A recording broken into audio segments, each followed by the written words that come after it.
WeWork promettait de révolutionner le travail mais est devenu l'un des plus grands fiascos financiers de la décennie. Cette histoire spectaculaire nous enseigne des leçons cruciales sur les dangers de l'hypercroissance sans fondation solide. Imaginez une entreprise qui transforme des bureaux traditionnels en espaces de travail collaboratifs branchés, avec du café gratuit, des events networking et une atmosphère décontractée. Cette vision séduisante a séduit des milliers d'entrepreneurs et de grandes entreprises à travers le monde. Mais derrière cette façade attrayante se cachait une réalité financière alarmante qui allait mener à l'une des chutes les plus retentissantes du monde des startups. En 2010, Adam Neumann et Nigel McKelvey lancent WeWork avec une promesse simple: créer un réseau mondial d'espaces de travail partagés qui favorise la créativité, l'entrepreneuriat et la collaboration. Le concept n'était pas révolutionnaire en soi, le coworking existait déjà. Mais WeWork l'a packagé avec un marketing génial et une vision grandiose qui allait bien au-delà de la simple location de bureaux. La start-up se positionnait comme une entreprise technologique révolutionnaire plutôt qu'un simple loueur d'espace. Cette distinction était cruciale car elle justifiait des valorisations astronomiques typiques des licornes tech. WeWork prétendait utiliser la data et la technologie pour optimiser l'utilisation des espaces, créer des communautés et même influencer la façon dont les gens travaillent et vivent. Les investisseurs ont mordu à l'hameçon. SoftBank, dirigé par Masayoshi Son, est devenu le principal bailleur de fonds avec des investissements massifs qui ont propulsé la valorisation de WeWork vers des sommets vertigineux. En janvier 2019, l'entreprise était valorisée à 47 milliards de dollars, la plaçant parmi les startups les plus chères au monde. Cette valorisation stratosphérique reposait sur plusieurs piliers fragiles. D'abord, WeWork promettait une croissance exponentielle en s'implantant dans toutes les grandes métropoles mondiales. L'entreprise signait des baux à long terme dans des immeubles premium, les rénovait avec style, puis sous-louait l'espace à des tarifs élevés en proposant des contrats flexibles. Le modèle semblait génial sur le papier. WeWork captait la différence entre ses coûts de location à long terme et ses revenus de sous-location flexible, tout en offrant des services premium qui justifiaient des prix plus élevés. L'entreprise promettait également de développer des revenus annexes grâce à des services comme WeWork Labs pour les startups ou WeLive pour le logement. Mais ce modèle brillant masquait des failles structurelles majeures que peu d'observateurs questionnaient à l'époque. La réalité économique était bien différente des projections optimistes présentées aux investisseurs. Premier problème majeur, WeWork assumait des engagements financiers colossaux en signant des baux commerciaux de 10 à 15 ans, mais générait des revenus principalement via des contrats courts et flexibles. Cette asymétrie créait un déséquilibre de risque énorme. En cas de ralentissement économique ou de baisse de demande, WeWork restait coincé avec des coûts fixes gigantesques, mais des revenus volatiles. Deuxième faille critique, l'entreprise brûlait des sommes astronomiques pour financer sa croissance. En 2018, WeWork a perdu 1,9 milliard de dollars pour des revenus de 1,8 milliard. Autrement dit, l'entreprise perdait plus d'argent qu'elle n'en gagnait. Cette situation aurait dû alarmer les investisseurs, mais l'euphorie autour des licornes tech masquait ces signaux d'alarme. Troisième problème, la gouvernance d'Adam Neumann était devenue de plus en plus erratique. Le fondateur charismatique multipliait les décisions douteuses, mélangeait sa fortune personnelle avec celle de l'entreprise et adoptait un style de management imprévisible qui inquiétait progressivement les investisseurs institutionnels. L'illusion a commencé à se fissurer quand WeWork a annoncé son intention d'entrer en bourse en 2019. L'introduction en bourse nécessitait une transparence financière que l'entreprise avait évitée jusqu'alors en restant privée. Les documents préparatoires ont révélé l'ampleur réelle des pertes et l'absence totale de chemin vers la rentabilité. Les analystes financiers ont scruté les chiffres et découvert des métriques inquiétantes.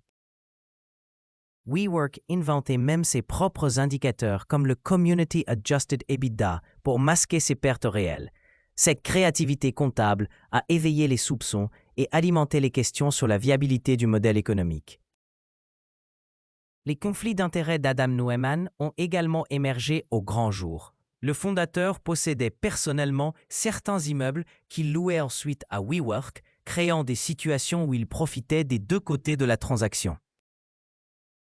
Il avait également emprunté des centaines de millions contre ses actions WeWork, créant des risques de liquidation forcée. La pression montait de tous côtés. Les investisseurs potentiels boudaient l'IPO. La valorisation s'effondrait et les questions sur la gouvernance se multipliaient. En septembre 2019, Adam Neumann a été contraint de démissionner de son poste de CEO, remplacé par des dirigeants plus conventionnels chargés de redresser la barre.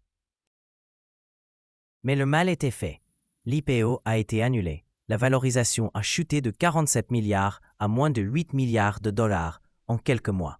SoftBank, principal investisseur, a dû organiser un plan de sauvetage pour éviter la faillite pure et simple de WeWork. Les investisseurs ont subi des pertes colossales. SoftBank alone a perdu plus de 10 milliards de dollars sur WeWork, devenant l'un des pires investissements de l'histoire du venture capital. D'autres fonds d'investissement prestigieux ont également essuyé des pertes importantes, remettant en question leur processus d'évaluation. L'onde de choc s'est propagée à tout l'écosystème des licornes technologiques. Les investisseurs sont devenus plus prudents, scrutant davantage les fondamentaux économiques plutôt que de se fier uniquement aux promesses de croissance exponentielle. Cette nouvelle prudence a affecté les valorisations et les levées de fonds de nombreuses autres startups. Le secteur du coworking, dans son ensemble, a souffert de l'association avec l'échec de WeWork. Des concurrents sérieux avec des modèles économiques plus solides ont dû travailler dur pour se distancer de l'image négative créée par la débâcle WeWork. Pourtant, l'histoire de WeWork n'est pas terminée. Sous une nouvelle direction, l'entreprise a entamé une difficile reconstruction. Elle a renégocié de nombreux baux, fermé des centres non rentables et restructuré ses opérations pour se concentrer sur la viabilité économique plutôt que sur la croissance à tout prix. En octobre 2021, WeWork a finalement réussi son introduction en bourse par le biais d'une SPAC, mais à une valorisation très réduite d'environ 9 milliards de dollars. Cette IPO tardive marquait symboliquement la fin d'une ère et le début d'une phase plus mature pour l'entreprise. Les leçons de l'effondrement WeWork résonnent bien au-delà du secteur immobilier. Cette débâcle illustre parfaitement les dangers de l'hypercroissance sans fondation solide. Même avec un récit séduisant et un marketing brillant, une entreprise ne peut pas indéfiniment ignorer les réalités économiques de base. La première leçon concerne l'importance des fondamentaux financiers. Aucune vision, aussi inspirante soit-elle, ne peut remplacer un modèle économique viable. Les investisseurs et entrepreneurs doivent résister à la tentation de sacrifier la rentabilité sur l'autel de la croissance, surtout quand cette croissance repose sur des bases fragiles. La deuxième leçon porte sur la gouvernance. Le charisme d'un fondateur ne peut pas compenser indéfiniment une gestion erratique et des conflits d'intérêts. Les entreprises ont besoin de structures de gouvernance solides, de conseils d'administration indépendants et de processus de décision transparents pour naviguer avec succès vers la maturité. La troisième leçon concerne l'alignement entre le récit marketing et la réalité opérationnelle. WeWork s'est présenté comme une entreprise technologique révolutionnaire alors qu'elle opérait essentiellement comme un intermédiaire immobilier sophistiqué. Cette dissonance a créé des attentes irréalistes qui ont alimenté la bulle spéculative. L'histoire WeWork nous rappelle également l'importance de la diversification des risques. L'entreprise a concentré énormément de risques dans un seul modèle économique, sans développer de véritables sources de revenus alternatives. Cette concentration a amplifié l'impact des faiblesses structurelles, Enfin, cette saga illustre les dangers de l'euphorie collective dans l'écosystème startup. Quand tout le monde croit au même récit, il devient difficile de maintenir un regard critique. Les investisseurs, médias et analystes ont largement adopté le storytelling WeWork sans suffisamment questionner les fondamentaux sous-jacents. Aujourd'hui, WeWork continue d'exister et d'opérer, mais dans un contexte très différent.